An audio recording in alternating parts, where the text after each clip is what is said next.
Good morning, everyone. We have Coach Payton for the call. Emma, I'll turn it over to you. Thanks. Thank you, Patrick, and thanks for joining us, Coach. We'll begin with Eric Dalala of DenverBroncos.com. Good morning, Coach. You mentioned the need to turn the page quickly last night. With the goals you've outlined still in front of you guys, what stood out about this group that makes you confident in its ability to respond this week? Well, look, I mean, just historically, you can only go by this season. We've been able to week by week get on to the next opponent, and that same thing has to exist. Obviously, coming off a loss. Look, this is a confident team, and I would say this: there wasn't a guy in the locker room yesterday. I don't know. You guys probably spent more time with him. That felt like we didn't get beat. This wasn't an officiating. We got beat, and Jacksonville was a better team yesterday, and I think our players know that.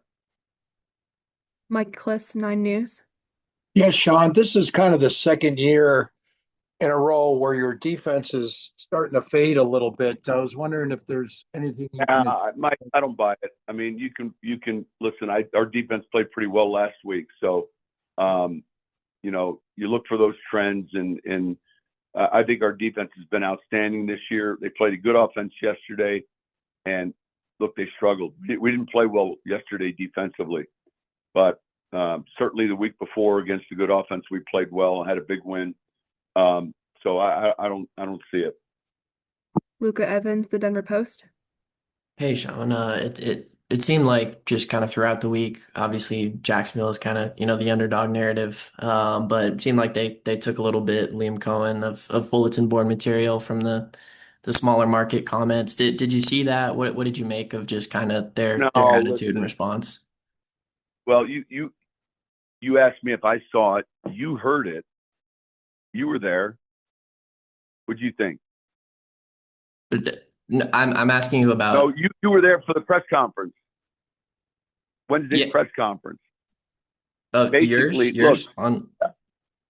Yeah, my press conference, and it was very complimentary. And those guys are playing outstanding football, and so that topic came up strictly because, hey, not enough of the country has seen how good these guys are playing. So, but you were there for the press conference. What'd you think? I mean, to me. Credit.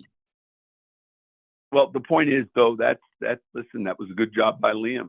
He's looking for a rallying cry, but obviously, if you're listening to the press conference, the intentions was strictly, hey, quietly, these guys are sitting here right near the top of the AFC, they're ready to win their division. And look, I spent 16 years in a small market, so it was just a way for a coach to take it and use it to his advantage.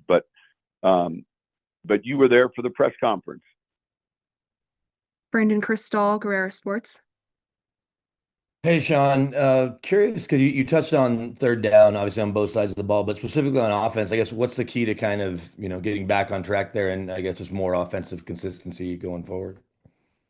Yeah, look, there were a number of things watching the tape that were disappointing. Guys trying to do more than what they're supposed to do. And I think that it comes back to the simple fundamentals of what's the read, what's the progression, what's the route depth, what's the protection, and not trying to create or do more than what's on the table. And there were plenty of opportunities in that game, and we didn't take advantage of them. Jeff Legwold, ESPN.